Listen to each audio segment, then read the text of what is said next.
किसान भाइयों नमस्कार। मुख्यमंत्री किसान संवाद कार्यक्रम में आपका स्वागत है। आज का हमारा ये जो विशेष कार्यक्रम है हमारे अन्नदाताओं को समर्पित है, जिसके मेहनत से हमारे देश में खाद्य सुरक्षा सुनिश्चित होती है। ऐसे आप जानते हैं कि धन धन रे मोर किसान, तोला तो जाने भैया भुइयाँ के भगवान। कृषि केवल एक व्यवसाय नहीं है, बल्कि हमारी संस्कृति, हमारी सभ्यता और हमारी आर्थिक व्यवस्था जो ग्रामीण जीवन की आधारशिला है। मित्रों, आज किसानों की जो समस्या, नवाचार, उपलब्धि और शासन की योजनाओं पर चर्चा करने के लिए, संवाद करने के लिए हमारे इस स्टूडियो में है माननीय मुख्यमंत्री छत्तीसगढ़ प्रदेश के मुखिया विष्णुदेव साय जी। माननीय मुख्यमंत्री जी, आपका स्वागत है। जी धन्यवाद, आप सबको जोहार, नमस्ते। और इस विषय पर हमारे छत्तीसगढ़ प्रदेश के कोने कोने से आए हमारे किसान हैं और किसान बहनें भी हैं, भाई भी हैं, उनका भी हम हार्दिक अभिनंदन और स्वागत करते हैं। माननीय मुख्यमंत्री जी, हम सब जानते हैं कि बाल्यकाल में ही परिवार की बड़ी जिम्मेदारी आपके ऊपर आ गई थी और आपका बचपना भी खेती किसानी में ही बीता है। तो पहले और अब, तब और अब में आप क्या अंतर महसूस करते हैं? हमारे गांव का नाम बगिया है जी। करीब अब 2,500-3 हज़ार आबादी का गांव है जी। तो जब हम 10 साल के थे तो पिताजी का निधन हो गया था और परिवार में 4 भाइयों में हम ही बड़े थे और छोटा भाई तो मात्र 2 महीने का था। वो तो पिताजी का चेहरा भी ठीक से देखा नहीं था जी। तो परिवार के मुखिया के नाते सभी जिम्मेदारी हमारे ऊपर आ गई। घर में विधवा माँ, एक विधवा दादी माँ थी, तो उनका पालन पोषण करना, खेती करना, फिर पढ़ाई भी करना हमको था।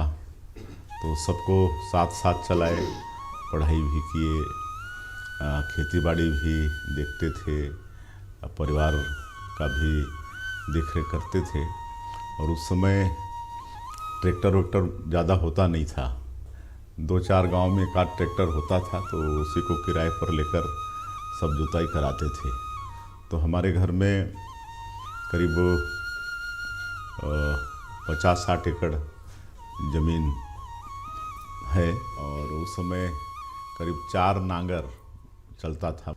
और मैं तो देखता हूँ कि आज कई ऐसे हमारे अच्छे पढ़े लिखे बेटा बेटी लोग भी नौकरी को मतलब छोड़ के कृषि के तरफ आगे आ रहे हैं और काफ़ी खेती आजकल कई सिस्टम है, ड्रिप सिस्टम, स्प्रिंकलर वगैरह है, तो ये सब काफ़ी खेती अब आगे बढ़ गया है। जय जोहर सर। जय जोहर। मैं राजनांदगांव के फार्मर हूँ। पार्टीशन से पहले 1923 में लगभग हमारे बाप दादा मन यहाँ आ गई से। हाँ। वो समय से राजनांदगांव में हम काम करा था। अच्छा। पैदाइश भी हमारे राजनांदगांव के, चौथा पीढ़ी भी तैयार है। हाँ, सीखा थे नहीं बीएससी एग्रीकल्चर करके आगे। अच्छा, वो बिल्कुल तैयार है, खेती में लग गए है वो। हाँ। मोर पिताजी के जो अनुभव रही से, मोर पिताजी सर्वोच्च उत्पादन बर धान की खेती में, कोई समय में पारंपरिक खेती में वो टाइम में क्रॉप कंपटीशन होत रही से। शास्त्री जी के समय में 65 के आसपास, ओकर बाद वाले एरिया जो है, ओकर बाद वाले टाइम जो है, वो टाइम में नेशनल अवार्डेड है टॉप प्रोडक्शन के लिए पैडी में। अच्छा। तो खेती खून में भरे हुए हैं। अभी के समय में हम पारंपरिक खेती भी करा था। लगभग सभी प्रकार के तिलहन, दलहन, सब्जी जितना हो सकत है और फल फ्रूट के ऊपर भी हमारा बहुत ज़्यादा फोकस है। एक हिसाब से हमने देखा था कि अगर हम दोनों किस्म के खेती ला मिला के करन और सभी तरीका से सामान्य खेती करन तो निश्चित तौर पे हमला कहीं ना कहीं कोई ना कोई रूप से फ़ायदा मिलते हैं। खेती के अलावा कोई काम नहीं है और खेती ही करते चले आते हैं। बस मोर इतना ही। अच्छा, खेती से। हाँ जी। कितना एकड़ में करते हो सर? बाप दादा की ज़मीन तो 40 एकड़ रही से। हाँ। बंटवारा में चल के आज वो 10 एकड़ हो गए। कुछ कमा के मैं 100 एकड़ ज़मीन आऊँ 2000 में ले रहे हूँ। अच्छा। हाँ। जब छत्तीसगढ़ बनी से 2003 में वो डेवलप हो गई से। अच्छा। आज के डेट में लगभग 110 एकड़ में मैं अकेला और मोर परिवार वाले। चला बढ़िया। अच्छा, मौसम में ही है। चला, बहुत बहुत धन्यवाद। एक वाले सब जला लोगन बागन में 4 जैसे दिखते हैं। हाँ। पर ये 4 नो है, ये फालसा है। फालसा। जी। अच्छा अच्छा अच्छा, चला, बहुत बहुत स्वागत है आप उनकी। आदरणीय मुख्यमंत्री जी, जय जोहार। जय जोहार। मेरा नाम देवेश है। मैं बस्तर में आम की खेती से जुड़ा हुआ हूँ और बस्तर में कहाँ पर? बस्तर में बकावंड ब्लॉक के पास बकावंड में, में, अच्छा, जी, अच्छा। जैतगिरी एक जगह है। हाँ, हाँ, वहाँ हाँ। पर करीब 100 से अधिक प्रजातियों की आम की खेती हमने प्रारंभ करी है। अच्छा, और अच्छा। उसके 2 उद्देश्य थे। पहले हम सर और किसान आमतौर पे पूछते थे कि छत्तीसगढ़ में कौन कौन से आम की वैरायटी हो सकती है, कौन कौन सी आम की वैरायटी नहीं हो सकती। तो उसमें हम लोगों ने एक प्रयास किया और 7-8 वैरायटी चिन्हित करी हैं जो छत्तीसगढ़ की जलवायु में बहुत अच्छा उत्पादन कर रही हैं और उसका साइज़ और रंग भी बहुत अच्छा आ रहा है। अच्छा, तो आम की खेती एक नया विकल्प है छत्तीसगढ़ के लिए। तो कौन कौन सा वैरायटी आप ले रहे हैं? सर इसमें 2-3 तरह की वैरायटी हैं। कुछ वैरायटी ऐसी हैं जो कि पारंपरिक कह सकते हैं, जैसे दशहरी है, हाँ, लंगड़ा है, चौसा है, केसर है। ये सब वैरायटीज़ पुराने समय से लोग जानते हैं। कुछ नई वैरायटीज़ हैं जो ICR के साथ जोड़ के हम लेके आए यहाँ छत्तीसगढ़ में। हाँ, और उसका हमने लाइसेंस भी लिया। अरुणिका उसमें एक वैरायटी है, पूसा लालिमा है, श्रेष्ठ है। इस तरह से रंगीन जो छिलके वाली वैरायटीज़ हैं उनकी बाज़ार में मांग बेहतर हो रही है और उनको ज़्यादा कीमत भी मिल रही है। दूसरा इसमें क्या था सर कि छत्तीसगढ़ में चूंकि आम के मौसम में आंधी तूफान बहुत आता है, हाँ, तो ऐसे में किसान की एक चुनौती ये थी कि उसका 20% 25% फल आंधी तूफान में गिर जाता था। हाँ, सो हमने एक नई पद्धति इसमें किसानों के सामने रखी है जिसमें कितना भी आंधी तूफान आएगा 5% से कम ही फल पेड़ से गिर के नष्ट होगा, उससे ज़्यादा नहीं होगा। सो एक नई कैनोपी मैनेजमेंट कहते हैं या हाँ। पेड़ के आकार की एक नई पद्धति कह सकते हैं, स्पैलियर सिस्टम उसको कहते हैं। तो उसको हमने अपनाकर वो उसको उस पर उत्पादन किया और बहुत से किसानों को आमंत्रित भी किया कि वो आके उस पद्धति को देखें। नहीं, थोड़ा सा पद्धति के विषय बताइए। इसमें एक आम के पौधे को 6 फीट ऊंचाई तक ही रखते हैं। अच्छा, 1 एकड़ में 12 बाई 8 450 पौधे लगाते हैं। 450 पौधे लगाने की वजह से पूरा का पूरा बगीचा आपको हमेशा भरा भरा दिखेगा। और पेड़ चूंकि 6 फीट का रहेगा और एक लाइन में 8 फीट की दूरी पे रहेगा, तो पत्तियां उत्तियां आने के बाद में पेड़ काफ़ी घना हो जाता है, जिसकी वजह से आंधी तूफान में हवा का दबाव कम हो जाता हो है। जाते हैं, हाँ। और हवा का दबाव कम होने से आम के जो फल हैं उन पे अधिक दबाव नहीं पड़ता, टूटने का या गिरने का डर उनका नहीं रहता। तो ऐसी स्थिति में वो अच्छा उत्पादन भी ले सकते हैं। और दूसरी सबसे बड़ी चुनौती किसानों के सामने थी सर कि फल को कैसे तोड़ें। 20 फीट 25 फीट 30 फीट के पेड़ पे फल को तोड़ना भी एक मुश्किल काम था। यहाँ पर पेड़ की ऊंचाई अगर हम 6 फीट रखते हैं तो प्रत्येक फल को हम हाथ से तोड़ सकते हैं और प्रत्येक पेड़ को अच्छी तरह से सेवा दे सकते हैं। अभी लखपति दीदी लोगों ने बताया कि ड्रोन से स्प्रे कर सकते हैं। सो अगर हम पेड़ का आकार इस तरह से रखें तो कल की तारीख में आम के बगीचे में ड्रोन से भी स्प्रे कर सकते हैं। हाँ, तो उससे हमारी लागत भी कम हो जाएगी और पेड़ का स्वास्थ्य और फल का स्वास्थ्य भी बेहतर होगा। सो इन बस्तर एरिया में करने का उद्देश्य ये था कि वहाँ पर सरकार काफ़ी तरह से विकासोन्मुखी है और वहाँ पर विकास के काफ़ी कार्य कर रही है। सो हम इसमें एक अपना योगदान देना चाहते हैं कि आम की खेती को नई पद्धति से नए तरीके से करके देश में एक उदाहरण बस्तर प्रस्तुत करे और जो सबके लिए उपयोगी भी हो और सबके लिए एक अच्छा उदाहरण भी प्रस्तुत हो सके। धन्यवाद सर। बहुत अच्छा पद्धति आप बताए हैं, बहुत अच्छा पद्धति बताए हैं। आपके लिए सर हम करीब 30 प्रजातियों के फल लेके आए अच्छा, हैं अच्छा। और इसमें 30 प्रजाति का, 30 प्रजातियां हैं। अच्छा। जी जी जी, चलिए, बहुत बहुत स्वागत है आपका। आपके बस्तर में को हाथी झूल भी होता है, 5 किलो 6 किलो का एक हाथी झूल। मुख्यमंत्री महोदय जय जोहार। जय जोहार। मैं महेंद्र सिंह बिरोदा गांव में खेती करता हूं, धमदा तहसील में। अच्छा अच्छा। करीब 20 साल पहले हमने खेती शुरू किया।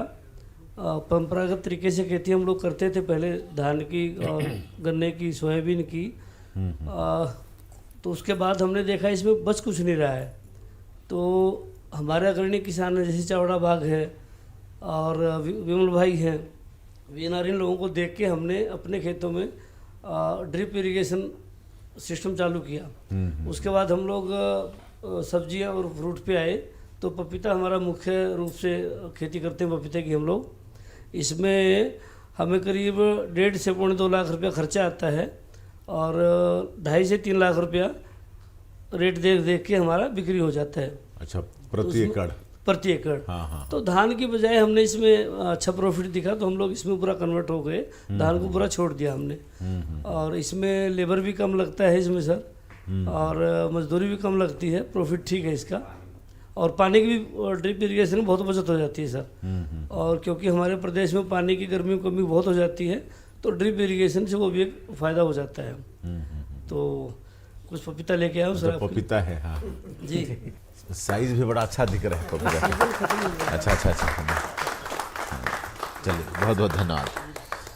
चलिए, आपका बहुत बहुत स्वागत है, अभिनंदन। माननीय मुख्यमंत्री जी, आप सुशासन तिहार में लगातार जा रहे हैं, किसानों से मिल रहे हैं, तो किसानों की ओर से और सुशासन तिहार की जो सफलता है उसके लिए मैं किसानों की तरफ से एक गीत आपके सामने प्रस्तुत कर रहा हूँ। माँ कौशल्या के मई के प्रभु राम के ओ प्रभु के ये न निहाले ये मोरे छत्तीसगढ़ दाई फले फूले जम्मो किसान के ये दे भागे खुले विष्णु देव जी के ये सुशासन ये सुशासन है भाई ए दे जी विष्णु देव जी के ये सुशासन है भाई ए दे जी। माननीय मुख्यमंत्री जी, ये गीत आप ला समर्पित है, आपके कार्य कुशलता ला समर्पित है, आपकी जो सुशासन चलत है ओला समर्पित है। और हमारा इसने किसान जो मन अपन अनुभव ला साझा करत है और अपन जोन खेती में नवाचार अपना है ओला भी आप ला बतावत है, तो ओकर से हम सीधा रूबरू होथन, जुड़थन और ओकर अनुभव ला सुनथन। हाँ, ठीक। मैं मनीष चावड़ा, ग्राम चक्रवाय, जिला बलौदाबाजार के किसान हन। हमारे छत्तीसगढ़ में एक कहावत है, छत्तीसगढ़िया सबले बढ़िया। तो उस कविता को चरितार्थ करते हुए यहाँ के किसान लोग विश्व स्तरीय तकनीक का उपयोग कर रहे हैं और अधिक से अधिक लाभान्वित हो रहे हैं। तो उसमें साग भाजी का खेती है, उसमें फल फ्रूट का खेती है, अत्यधिक उत्पादन ले रहे हैं। हमारा छत्तीसगढ़ भी आज विश्व पटल पर चिन्हित है उत्पादन के मामले में।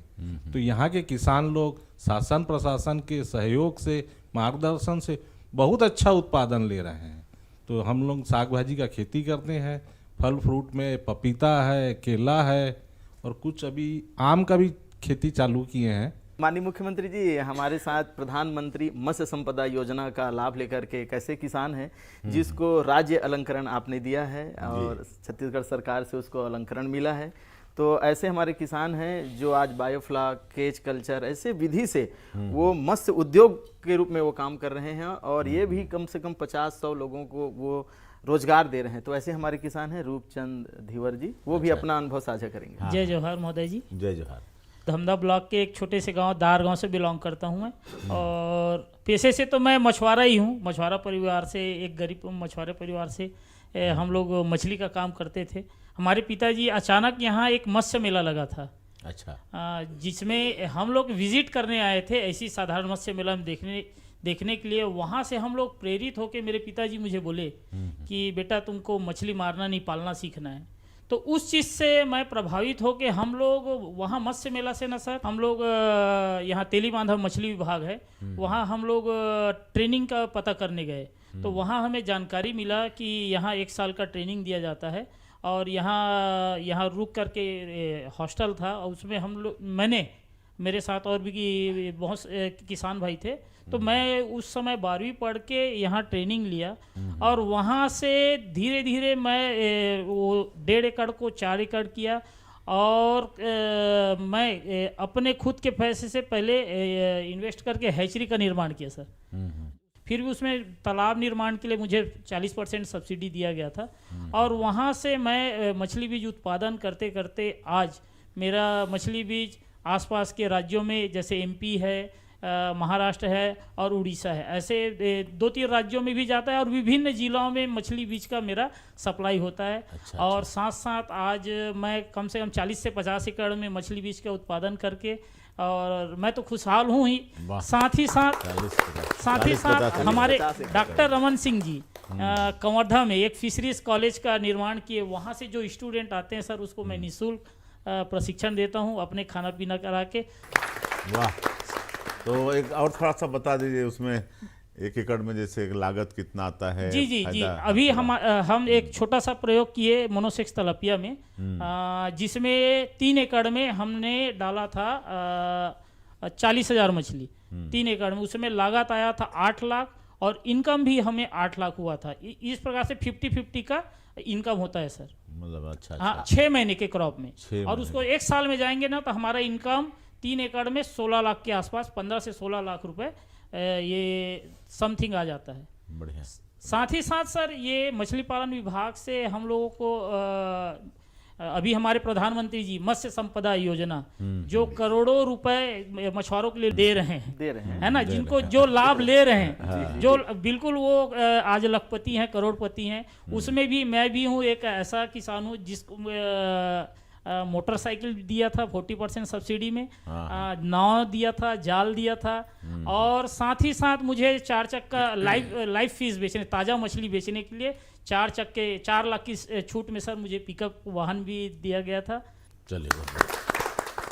सर मैं 20 एकड़ का किसान हूँ, ग्राम लिमतरा धमदा विकास खंड का। अपना नाम भी बताइए। और मैं महेश वर्मा, लोक कलाकार भी हूँ। हाँ हाँ सर मैं नैनो यूरिया और नैनो डीओपी का जितना व्यापक रूप से हमारे किसान इसका उपयोग करेंगे तो मिट्टी भी सुधरेगा, पर्यावरण भी सुधरेगा, और साथ में सर ये जो हम विदेशों का मुंह ताकते हैं यूरिया डीपी के लिए, वो ताकना नहीं पड़ेगा।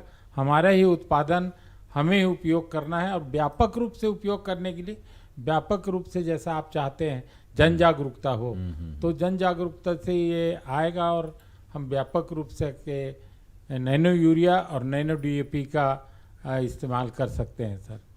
अभी मैंने जो प्रधानमंत्री मत्स्य संपदा योजना की जो गीत है वो मेरे द्वारा लिखा गया है। अच्छा। और एक गीत और लिखा था जो बलबीर जुनेजा स्टेडियम में हमारे मित्र जो उपेंद्र पैकरा जी ने सचिवों का जो इकट्ठा किए थे, आप सादर आमंत्रित हैं, तो उस गीत को 2 लाइन गुनगुनाया है और ये गीत आपको समर्पित है सर। अच्छा। माननीय मुख्यमंत्री जी, प्रधानमंत्री मत्स्य संपदा योजना को लेकर के दूरदर्शन किसानों के बीच जा करके किसानों को प्रोत्साहित कर रही है। एक वीडियो बने हैं माननीय मुख्यमंत्री जी, एक हम देखना चाहेंगे वो वीडियो।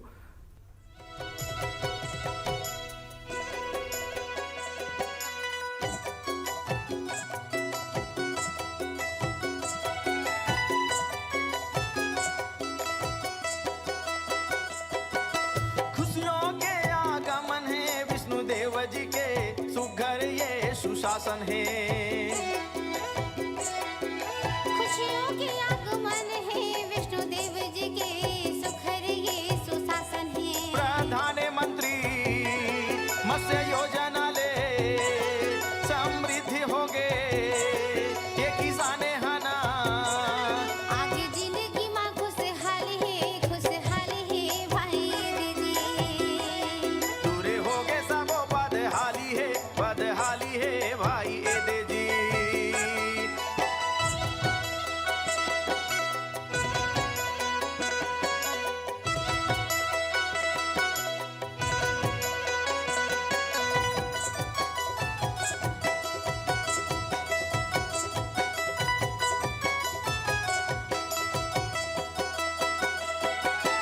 योजना ले नाव गाड़ी नवा जाल पावती है किसान,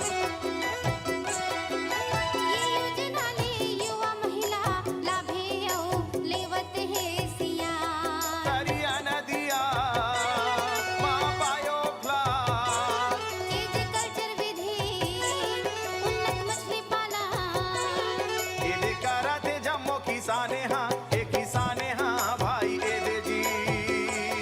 ये करत है जम्मू किसाने हाँ ये किसाने हाँ भाई दे जी। माननीय मुख्यमंत्री जी, हमारे जो किसान मत्स्य पालन के क्षेत्र में काम किए हैं वो भी आपसे भेंट करना चाहते हैं, मिलना चाहते हैं। अच्छा ठीक जी जी।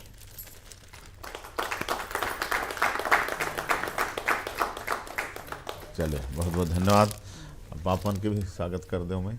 जी सर। हाँ, हाँ। प्रणाम प्रणाम प्रणाम प्रणाम प्रणाम। माननीय मुख्यमंत्री जी, हमारे जो प्रदेश के युवा हैं वो अब खेती की ओर अग्रसर हो रहे हैं, बहुत रुचि से और आधुनिक नवाचार को अपना करके वो खेती कर रहे हैं।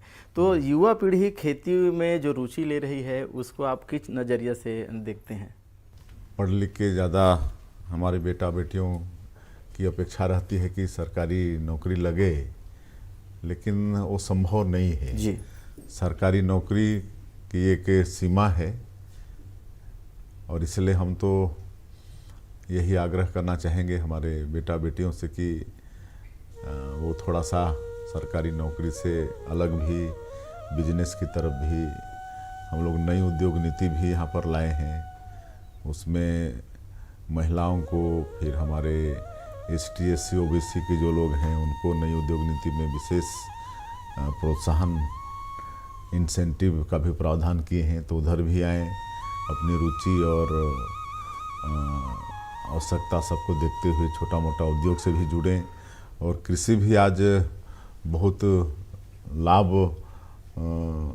देने वाला ये धंधा हो गया है, इसलिए खेती तरफ भी आगे बढ़ना चाहिए। आज इतना आगे बढ़ गए हमारा एग्रीकल्चर साइंस की बहुत कुछ इसमें भी आगे बढ़ सकते हैं और अन्नदाता मतलब बन सकते हैं। तो सबसे आग्रह होगा आज के इस कार्यक्रम के माध्यम से, मुख्यमंत्री किसान संवाद के माध्यम से पूरे प्रदेश के हमारे भाई बहनों को, बेटा बेटियों को कि खेती के तरफ भी उन आगे बढ़ें। निश्चित रूप से उसमें उनको सफलता भी मिलेगी और आर्थिक रूप से संपन्नता भी आएगी। जी।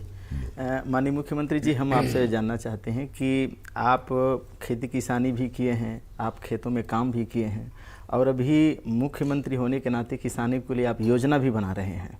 तो इन दोनों भूमिकाओं में आप रहे हैं और इसको कैसे आप देखते हैं और इस विषय पर क्या कहेंगे हमारे किसानों को आप? देखिए, खेती का तो मुझे पूरा अनुभव है जी, और पुश्तैनी पेशा हम लोग का खेती ही है।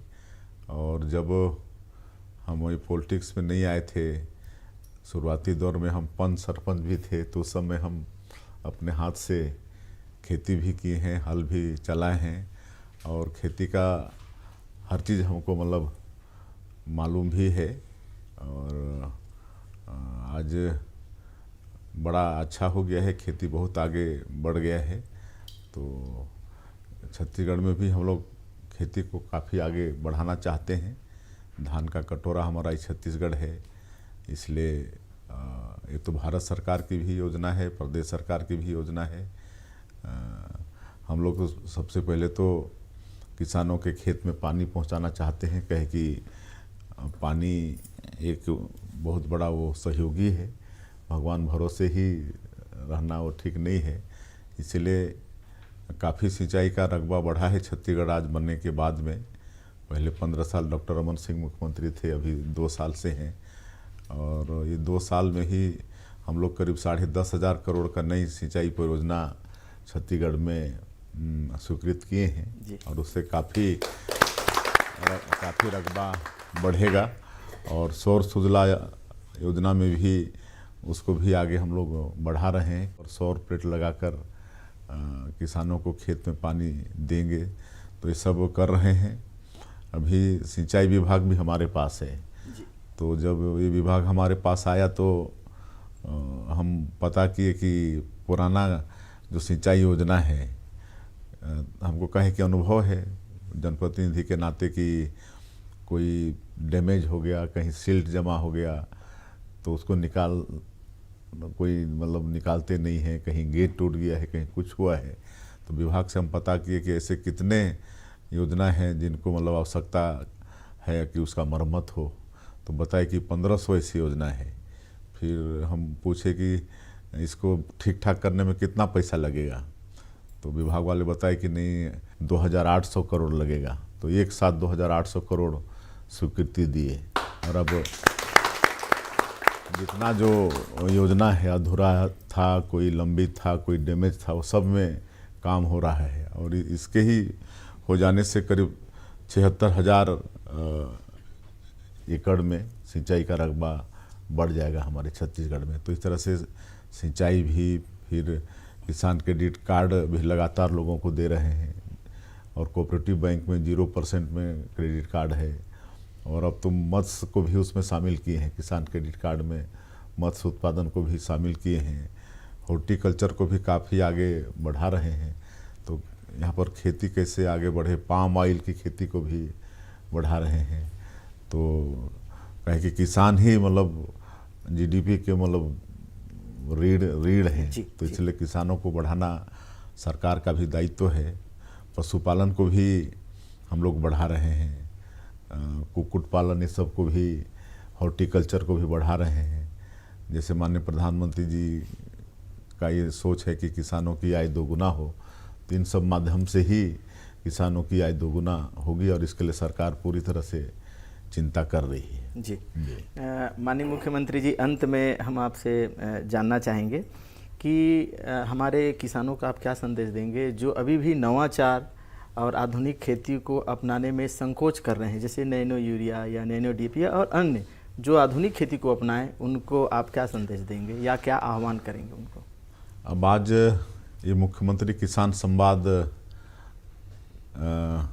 ये कार्यक्रम का यहाँ पर चर्चा का आयोजन मतलब हुआ है और इसमें हमारे उन्नत कृषक भी हैं, मत्स्य कृषक भी हैं और उद्यानिकी क्षेत्र के हमारे किसान भी हैं, ड्रोन दीदी भी हैं और हमारे नैनो खाद अभी तो पिछले साल से ही युद्ध के कारण एक क्राइसिस आया है, लेकिन उसके पहले से हमारे ऐसे किसान यहाँ पर बैठे हैं जो नैनो के मतलब फ़ायदा को जानते हैं और उसका उपयोग किए हैं। तो आज बहुत लोग इसको देखेंगे आगे चल के, तो इससे निश्चित रूप से उनको एक प्रोत्साहन तो मिलेगा ही और आज बहुत फ़ायदा है सबसे, मतलब खेती से भी, मत्स्य पालन से भी, आपके फलोद्यान से भी, और सब कुछ हमारे छत्तीसगढ़ में संभव है। खेती के साथ साथ मत्स्य पालन का भी यहाँ पर अच्छा स्कोप है और हर तरह का पशुपालन का भी, ये सब का हम लोग यहाँ पशुपालन को भी बढ़ाने के लिए राष्ट्रीय डेयरी विकास बोर्ड से सरकार समझौता किया है और विशेषकर हम लोग बस्तर सरगुजा जैसे क्षेत्र में अभी गाय वगैरह देने का काम शुरू किए हैं और जब से एनडीडीबी काम शुरू किया है तो काफ़ी दूध का उत्पादन हमारे छत्तीसगढ़ में बढ़ा है। तो कृषि से संबंधित सभी क्षेत्रों को सरकार आगे बढ़ाने वाली है, तो इसका लाभ सभी लोगों को लेने की आवश्यकता है। आज के इस कार्यक्रम के माध्यम से हमारे युवा बेटा बेटियों सबसे आह्वान होगा कि ये कार्यक्रम को भी ज़रूर देखें, इसका टेलीकास्ट होगा और लाभ लें। सरकार की अनेक तरह की योजना है, कृषि को, बागवानी को, ये सबको, मत्स्य को, पशुपालन को बढ़ाने के लिए उस सबका लाभ लें। निश्चित रूप से आर्थिक रूप से संपन्नता आएगी। जी, माननीय मुख्यमंत्री जी, आप ये विशेष मुख्यमंत्री किसान संवाद कार्यक्रम में आप आए और आकर के हमारे जो किसान हैं, जो नवाचार, उपलब्धि और कुछ सुझाव हैं, उनको आपसे साझा किया और आप भी शासन की योजनाओं को आम जन तक पहुंचाने के लिए आप किसानों से संवाद किया। आप दूरदर्शन में आए और आपने समय दिया, इसके लिए आपका बहुत बहुत धन्यवाद। आपका भी धन्यवाद और आप सबका भी बहुत बहुत धन्यवाद। जी, तो मित्रों, ऐसे ही आज की इस कार्यक्रम को हम मुख्यमंत्री किसान संवाद कार्यक्रम को हम यहीं पर विराम देते हैं। अब दीजिए इजाज़त। जय जोहार, राम राम।